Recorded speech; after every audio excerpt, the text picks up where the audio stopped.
नमस्कार, स्वागत है आपका एबीपी न्यूज पर। आपके साथ मैं हूं आदर्श झा और बात करेंगे एक नई मुसीबत की। जी हां, कोरोना महामारी के बीच एक नई बीमारी ने लोगों की मुसीबत बढ़ा दी है।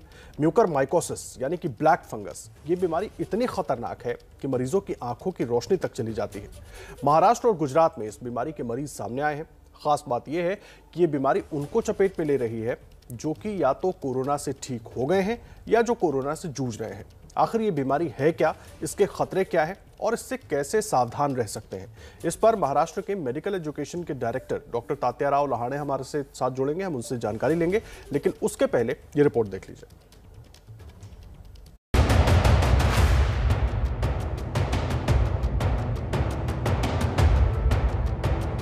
ये तस्वीरें विचलित कर सकती हैं, लेकिन आपको दिखानी इसलिए जरूरी है क्योंकि कोरोना महामारी के बीच ये एक नई मुसीबत पैदा हो गई है। ये म्यूकरमाइकोसिस यानी ब्लैक फंगस या काली फफूंद नाम की बीमारी है जो कोरोना से ठीक हो चुके या ठीक हो रहे लोगों को अपनी चपेट में ले रही है। महाराष्ट्र में 200 लोग इस बीमारी से संक्रमित पाए गए हैं। इस ब्लैक फंगस यानी म्यूकरमाइकोसिस से 8 लोगों की जान भी जा चुकी है। अहमदाबाद के 2 अस्पतालों में इस बीमारी के 177 मरीज भर्ती हैं। एक्सपर्ट्स बता रहे हैं कि ये बीमारी कोरोना से पहले मौजूद है, लेकिन अब महामारी के समय ये ज्यादा मारक होने लगी है। जिसको डायबिटीज़ है, जिसको इम्यूनोसप्रेशन ड्रग्स चालू है, ऐसे लोगों में ये म्यूकरमाइकोसिस होता है।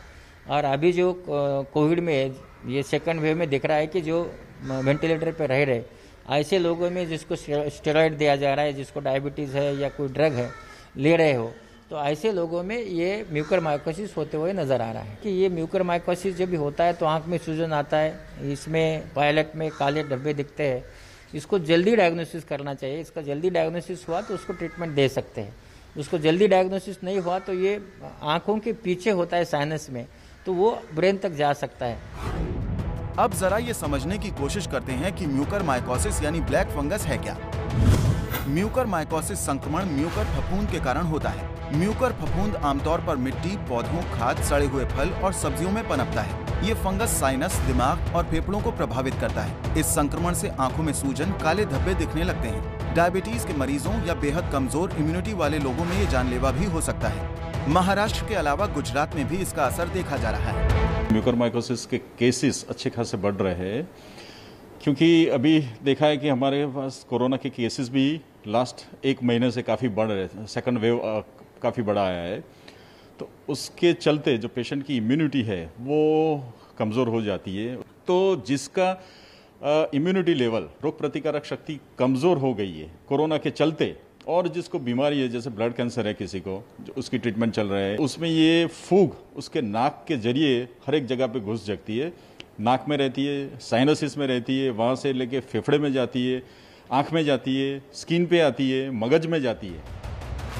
डॉक्टर बता रहे हैं कि इस बीमारी से कई तरह के खतरे हैं। इससे संक्रमित मरीजों की आंखों की रोशनी भी जा सकती है। पेशेंट बहुत लेट आते हैं तो ऐसे वक्त उनके पीछे म्यूकरमाइकोसिस होता है, तो वो आंख से उनको दिखता नहीं, क्योंकि ऑपरेशन करके वो जब भी फंगस निकालते हैं तो उनका आंख का रोशनी चला जाता है। सबसे चौंकाने वाली बात यह है कि म्यूकरमाइकोसिस में मृत्यु दर 50% तक होती है। तो कोरोना से लड़ रहे या कोरोना से उबर चुके दोनों किस्म के मरीजों को बहुत सावधानी की जरूरत है। और देखिए, इस वक्त हमारे साथ महाराष्ट्र मेडिकल एजुकेशन के डायरेक्टर तात्याराव लहाणे साहब मौजूद हैं। बहुत स्वागत है आपका डॉक्टर तात्याराव। सबसे पहला सर, मैं ये समझना चाहूँगा, एक तो ये बड़ी खतरनाक बीमारी है, अब कोरोना के बाद लोगों को परेशान करने के लिए आ गई, ये है क्या और कैसे इसके शुरुआती लक्षण होते हैं कि समझ में आ जाए सर? पहले ये जो म्यूकरमाइकोसिस की बीमारी है, ये बीमारी के जो लक्षण होते हैं, ये पहले तो इसमें ये अपने को देखना पड़ेगा कि किस लोगों को होती है। ये देखते वक्त पहला है कि ये बीमारी पहले भी थी, जब भी कोविड आया उसके बाद ये बीमारी अभी अपने को ज़्यादा दिखने लगी है, लेकिन ये पहले से है। जिनको भी इम्यूनिटी कम है, जिनको किडनी ट्रांसप्लांट किया है, इम्यूनोसप्रेशन ड्रग पे है, किसको डायबिटीज़ कीटोएसिडोसिस हुआ है, ऐसे लोगों में ये बीमारी होती थी, लेकिन वो बहुत कम परसेंटेज में होती थी। अभी जब कोविड में पेशेंट को एडमिट किया जा रहा है, उनको आईसीयू में रखा जाता है और उसके बाद उनको वेंटिलेटर लगाया जाता है और उसके बाद उनको छुट्टी भी होती है, तो ऐसे लोगों में जिनमें इम्यूनिटी कम है, जैसे कि डायबिटीज़ है, कि ये सब लोगों को जब एडमिट किया जाता है और स्टेरॉइड दिया जाता है तो ऐसे लोगों में ये बीमारी हो रही है। अभी क्या हो रहा है ये बीमारी में, ये बीमारी जब होती है तो आँख में सूजन आता है और आँख में दर्द होता है, आँख का नज़र कम होता है या बंद होता है, आँख का नज़र चला जाता है। वहाँ के एरिया में पैरास्थीसिया बोलते हैं कि अनस्थीसिया जैसा होता है, वहाँ के सेंसेशन चले जाते हैं, सर में बहुत दर्द होता है, बुखार आता है, उनको खांसी आती है, कभी कभी ब्लड जैसे इसमें नाक से भी डिस्चार्ज आना शुरू हो जाता है। और काले धब्बे जो है वो नाक में काले धब्बे होते हैं या नीचे से पैलेट पे काले धब्बे दिखते हैं। तो ये सब उसके लक्षण हैं जो ये काली फंगस में होते हैं। सर एक बात समझाइए, ये किसी भी मरीज को हो सकते हैं या जो गंभीर मरीज होते हैं जिनको खास करके शुगर, बीपी इस तरह की परेशानी हो उनको होने के चांसेस ज़्यादा होते हैं? नहीं, ये किसी भी मरीज को होने के चांसेस नहीं होते हैं। ये जिसी को शुगर है और वो कंट्रोल नहीं है तो उसमें कीटोएसिडोसिस बोलते हैं कि बहुत लेट हो गया है, कंट्रोल नहीं है।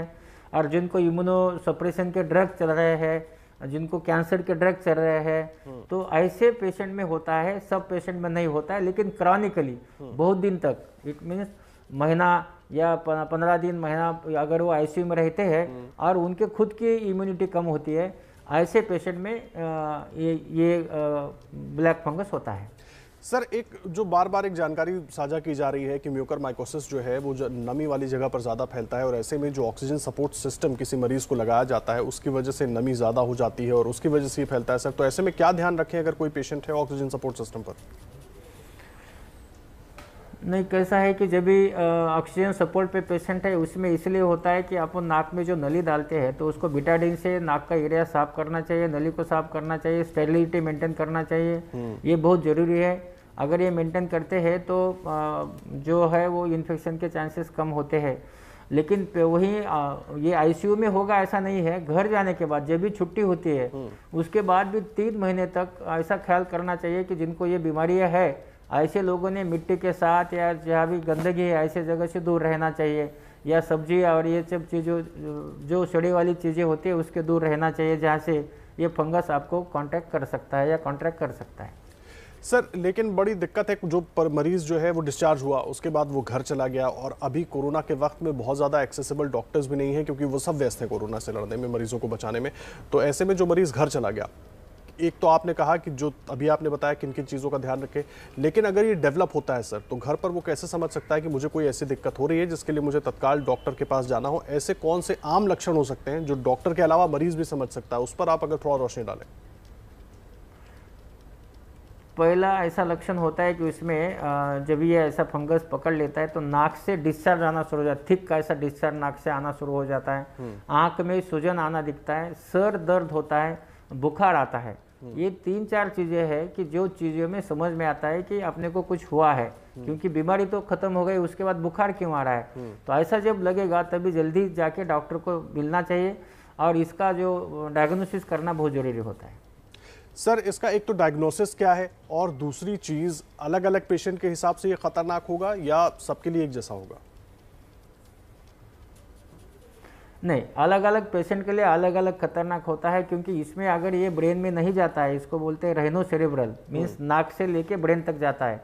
अगर ये ब्रेन में नहीं जाता है तो ये कोई इसके लिए खतरनाक नहीं होता है, लेकिन वो आँख के लिए खतरनाक हो सकता है। लेकिन उसका जो ये है कि लाइफ के लिए वो खतरनाक नहीं होता है। अगर लंग में हो गया तो अपने इसमें लंग में वो खतरनाक हो सकता है, या अपने इंटेस्टाइन में होता है, या स्किन में होता है। ऐसे 4 जगह होने वाली बीमारी है, लेकिन जिसकी इम्यूनिटी कम है इन्हीं के लिए वो खतरनाक होता है। और उन्हें डायग्नोसिस के लिए जो करना है तो डायग्नोसिस एमआरआई से होता है। एमआरआई इज़ बेटर, एमआरआई से समझता है उसमें फंगस जो है आँख के पीछे जो साइनस है वो साइनस में फंगस होता है। वहाँ से छोटा सा टुकड़ा लेके बायोप्सी लेके उसका KOH माउंट या बायोप्सी करके देखा जाता है कि ये माउंट में उसको फंगस है क्या नहीं है। अगर फंगस है तो उनको एम्फोटेरेसिन B का इंजेक्शन लगवाया जाता है। उससे कम नहीं हुआ तो उसको डिब्राइडमेंट बोलते हैं, आँख के पीछे जाके या आँख में के पीछे भी इंजेक्शन दे सकते हैं, उसको लोकल इंजेक्शन बोलते हैं, और उसको डिब्राइडमेंट करते हैं। उसके बाद 3 दिन के बाद और MRI करके देखना चाहिए कि कितना निकल गया है। अगर अंदर और है तो और एक बार डिब्राइडमेंट करना चाहिए। ऐसा एक ही सर्जरी से सब निकलेगा बोल नहीं सकते, क्योंकि ये फंगस है। अगर ये ज़्यादा बढ़ जाता है तो ऐसे वक्त आँख निकालना पड़ता है, क्योंकि ये ब्रेन में नहीं जाए इसकी पूरी गारंटी करना पड़ता है, नहीं तो ये लाइफ को खतरा हो सकता है। सर, तो ऐसे में जो लोग घबरा रहे हैं, जाहिर सी बात है बहुत खतरनाक है ये भी वायरस, अगर किसी को हो गया तो उसके साथ क्या कुछ हो सकता है वो तो आप बता रहे हैं। सर, इसका ट्रीटमेंट क्या होगा? जैसे कोई पेशेंट अभी अस्पताल से डिस्चार्ज हुआ है और उसको इस तरह की चीज़ हो जाती है तो कैसे ट्रीटमेंट होगा और इससे कितना घबराने की ज़रूरत है? देखिए कैसा है कि एक जो म्यूकरमाइकोसिस ऐसा है उसकी घर में ट्रीटमेंट हो नहीं सकती है, उसको जाके डॉक्टर के पास बताना चाहिए, पहले डायग्नोसिस करना चाहिए, क्योंकि हर चीज़, हर सर दर्द होता है या हर आंख में अगर सूजन आता है तो हर चीज़ म्यूकरमाइकोसिस नहीं होती है। म्यूकरमाइकोसिस का डायग्नोसिस करने के बाद डॉक्टर जो है उसको देखते हैं कि कौन से स्टेज में है, कि वो इसमें अभी ज़्यादा माइल्ड है तो ऐसे वक्त उनको इंजेक्शन, IV के इंजेक्शन लगवाते हैं, या आँख के पीछे जो है वो वहाँ इंजेक्शन लगवा के, अगर आकुलर माइको ये है हो गया है वहाँ ब्लैक फंगस वहाँ, या साइनस में ट्रीट करते हैं। उससे अगर नहीं कम हुआ तो डिब्राइडमेंट, साइनसिस होते हैं पीछे आँख के पीछे, उसको जाके वहाँ से फंगस को हटा देते हैं, उसको निकालते हैं वहाँ से। वो निकालने के बाद और देखते हैं 3 दिन के बाद उसमें बढ़ गया है क्या, तो और निकालते हैं, और ऐसा करके उसका डिब्राइडमेंट करके जल्दी अगर जाते हो तो मेडिसिन से ठीक हो जाता है, बाकी कुछ करना नहीं पड़ता है। ऐसा बोला जाता है कि जल्दी आए और लोकल भी उसको दिया इंजेक्शन तो उससे कम हो जाता है, IV में भी उसके इंजेक्शन दिए जाते हैं, उसके लिए मेडिसिन है, खाली जल्दी जाना चाहिए। अगर लेट हो जाता है तो आँख में बहुत ज़्यादा सूजन आने के बाद आँख निकालना पड़ता है। सर, लेकिन बहुत से पेशेंट्स ऐसे होते हैं जो ठीक होने के बाद भी घर आ गए तो वो थोड़ा अनकॉन्शियस मोड में होते हैं या बहुत ज़्यादा वीक होते हैं, तो वो खुद समझ भी नहीं पाते हैं कि इस तरह की दिक्कत हो रही है। सर, नहीं, इसमें कैसा है कि जो पेशेंट घर में गए बहुत वीक है, ऐसे पेशेंट के रिश्तेदार लोगों ने देखना चाहिए कि उनको कोई ऐसा कहीं ऐसा ब्लैक स्पॉट दिख रहा है क्या, उनके आंख में सूजन आ रहा है क्या, आंख के आजू बाजू में सूजन है क्या, उनको दम लग रहा है क्या, क्योंकि अगर लंग में होता है तो और उनको दम लगता है, तो ये सब चीज़ें उनको देखना चाहिए। अगर वो उसके रिश्तेदार देखेंगे तो समझ में जल्दी आएगा और पेशेंट को शिफ्ट किया जा सकता है। जी सर, और इस दौरान कुछ खाने पीने में भी एहतियात बरतनी चाहिए ताकि हो सकता है उसकी वजह से भी कुछ मदद मिले या उसकी वजह से कुछ हो रहा हो, उस पर आप थोड़ा रोशनी डालें। बिल्कुल बराबर है, क्योंकि जब भी छुट्टी हो जाती है तो उसके बाद हर चीज़ क्लीन करके खाना चाहिए, क्योंकि ये सब्जी में जो सब्जी खाते हैं उसमें आ सकता है, क्योंकि जो भी ऐसा अनक्लीन जगह है, देखिए फंगस है ये, और अपने सबको मालूम है कि जहाँ भी अनक्लीन होता है, क्लीनलीनेस नहीं होता है, ऐसे जगह फंगस होता है। इसलिए जो पुरानी ये है कि जैसी ओल्ड चीज़ें, कल का आज कुछ खाना नहीं चाहिए, फ्रेश खाना चाहिए, और जो हॉट करके उसको खाना चाहिए। अगर ऐसा करते तो फंगस अपने शरीर में एंट्री नहीं करेगा। सर, लेकिन महाराष्ट्र से लगातार हम देखते रहे, कल भी महाराष्ट्र से जो जानकारी आ रही थी कि 200 से ज़्यादा मरीज हैं और 8 लोगों की मौत हो चुकी है इस बीमारी की वजह से। लोग बहुत घबराए हुए हैं सर, और ख़ास करके अभी का जो कोविड का टाइम चल रहा है, इस दूसरी लहर के बाद जिस तरह की चीज़ें आफ्टर इफेक्ट्स कहने या साइड इफेक्ट्स कहने देखने को मिल रही है, लोग बहुत घबराए हुए हैं, उनके लिए क्या सलाह देंगे आप? नहीं, एक सलाह मैं दूंगा कि ये घबराने जैसा बीमारी नहीं है, क्योंकि ये अगर इतने ज़्यादा इसमें नहीं है कि 1000 पेशेंट में एक आधे पेशेंट को ये बीमारी होती है, और ज़्यादा डरने जैसी बात नहीं है। इसमें जो है तो आज तक ये जो मौत कितनी हुई मुझे मालूम नहीं, लेकिन 8 लोगों के एक आँख में दिखना बंद हो गया है, और 200 लोगों को करीब महाराष्ट्र में अलग अलग टाइप का जो म्यूकरमाइकोसिस वो हो गया है, और इसके लिए ट्रीटमेंट है, वो ट्रीटमेंट दे रहे हैं। तो इसलिए डरने जैसा कोई बात नहीं है, खाली इतना ही है कि ये जब भी अभी बाहर बात चली गई है तो हर आदमी सुबह से मुझे फ़ोन करना शुरू कर दिया है कि मुझे लगता है कि मुझे म्यूकर हो गया। तो इसमें पहले ही कोरोना से सब बेजार है, और उसके बाद ये म्यूकरमाइकोसिस के लिए मुझे ऐसा लगता है कि मैं सबको बोलना चाहता हूँ कि ये जो है डरने जैसी बात नहीं है, और म्यूकरमाइकोसिस समझ में आता ही है, क्योंकि ये आँख जैसी चीज़ में बड़ा कर देता है, तो उसमें काले धब्बे दिखते हैं। आपने देखा आँख को सूजन आता है, आपने अभी फोटोग्राफ देखे हैं, और ये इजी है, उसको डायग्नोसिस कर सकते हैं। आप डरो नहीं, अगर ऐसा कुछ होता है पहले संभालो, अपने को होना नहीं चाहिए बोल के क्लीनलीनेस को, घर में भी क्लीनलीनेस रखो, और नाक में कुछ लगता है तो नाक को साफ रखो, उसमें थोड़ा सा बिटाडिन से साफ करो। ये अगर करते हो तो ये बीमारी आपको पकड़ेंगी नहीं। सर आपने अभी अपनी बात में कहा कि अलग अलग टाइप का होता है ये, तो अलग अलग टाइप का एक तो किस किस तरह का होता है और क्या सबका ट्रीटमेंट सेम होता है या अलग अलग होता है सर? देखिए, इसमें मैंने जैसा आपको बोला कि पहला होता है तो साइनस में आता है, साइनस के लेके सेरेब्रल मीन्स ब्रेन तक जाता है। ये होता है आँख के दोनों, आँख के पीछे, नाक के पीछे होता है। दूसरा होता है लंग में, जो अपने फेफड़े होते हैं उसमें होता है। तीसरा होता है इंटेस्टाइन में, गैस्ट्रोइंटेस्टाइन उसको बोलते हैं। चौथा होता है स्किन में। तो ये 4 टाइप का ये होता है फंगस। तो इसमें हर जगह, क्योंकि स्किन में हुआ तो इतना सीरियस नहीं होता है, क्योंकि खाली काले धब्बे पड़ते हैं। अगर पेट में हुआ तो भी इतना ज़्यादा सीरियस नहीं होता है, लेकिन ब्रेन में जो होता है इसी में खाली डेथ ज़्यादा होते हैं। और अगर लंग में होता है, अगर वो बढ़ जाता है तो लंग में तकलीफ दे सकता है। लेकिन बाकी का फंगस है वो सबकी ट्रीटमेंट है, उस जो है तो उसको एंटीबायोटिक्स देके, अपना एंटी फंगल देके उसको ट्रीट किया जाता है। सर एक चीज़ मैं समझना चाहूँगा, अगर कोई पेशेंट अस्पताल से निकला, डिस्चार्ज हुआ, वो घर जा रहा है, तो क्या पहले कुछ ऐसी मेडिसिन हो सकती हैं जो उसको दी जाए? अगर वो काफ़ी लंबे वक्त तक अस्पताल में रहा है, लाइफ सपोर्ट सिस्टम पे रहा है या ऑक्सीजन पर रहा है, तो उसको कुछ ऐसी दवाइयाँ दी जा सकती हैं कि डेवलप ना हो? नहीं, कैसा है कि प्रिवेंशन के लिए कोई ऐसा मेडिसिन नहीं है, लेकिन प्रिवेंशन के लिए इतना जरूर है कि अगर आप क्लीनलीनेस को बराबर मेंटेन करेंगे और जो भी खाना खाना है वो भी गर्म करके खाएंगे, तो मुझे ऐसा लगता है कि क्लीनलीनेस एक ऐसी चीज़ है। और स्टेरिलिटी मेंटेन करना है।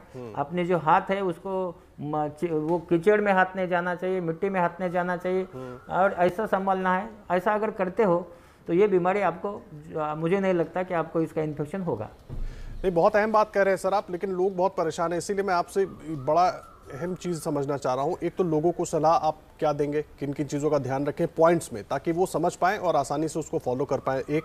और दूसरा, इससे वाकई एक बार हमारे दर्शकों को आप समझाइए कि घबराने की ज़रूरत नहीं है, हाँ ध्यान ज़रूर रखना है।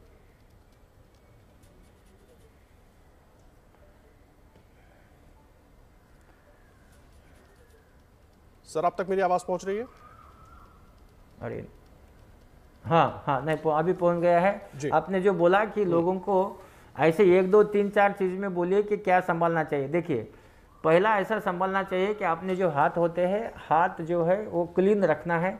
दूसरा चीज़ ऐसा है कि आपने अभी जब भी खाना खाना है या आपने हाथ फेस को लगाना है, उसके पहले वो हाथ सैनिटाइज होना चाहिए, क्योंकि वहाँ अगर कुछ फंगस लगा तो आपके मुंह में नहीं जाए। दूसरी चीज़ ऐसे है कि घर में जब भी जाते हैं तो सब्जियां है, जो भी चीज़ें हैं, कि जो भी ऐसी जैसी अच्छी सी सब्जियां होना चाहिए, बॉईल करके उसको खाना चाहिए। हर चीज़ जो है अगर आप बॉईल करके खाएंगे तो मुझे लगता है कि आपको उसका कुछ नहीं होगा। जो भी होता है कि कुछ चीज़ें स्टोर्ड होती है, कि स्टोर चीज़ें होती है तो उसमें ये फंगस हो सकता है, तो स्टोर चीज़ें कुछ दिन नहीं खाना है। तो मुझे इतना ही बोलना है कि फ्रेश जो भी खाना है वो अगर खाते हो और अपना जो स्टेरिलिटी मेंटेन करते हो, कि थोड़ा सा बिटाडिन का ड्रॉप आता है, अगर एक बिटाडिन का ड्रॉप अगर नाक में आप डालते हो, आपको अगर लगता है कि मेरा डायबिटीज़ कंट्रोल नहीं है। तीसरी चीज़ है कि आपका जो बीमारी है डायबिटीज़ का, उसका कंट्रोल करो। और कंट्रोल कैसा करो? खाली दवा से या खाने से डायबिटीज़ कंट्रोल नहीं होता है। तो डायबिटीज़ को रोज़ एक्सरसाइज करना चाहिए, क्योंकि 50% कंट्रोल होता है दवा से और 50% कंट्रोल होता है एक्सरसाइज से। तो आप एक्सरसाइज करो, एक्सरसाइज करने से आपका डायबिटीज़ कंट्रोल होगा। आपका डायबिटीज़ कंट्रोल है तो आपको इसका तकलीफ नहीं होगा। तो ये सब आप चीज़ें करते हो तो मुझे लगता है कि आपको डरने जैसी कोई बात नहीं है।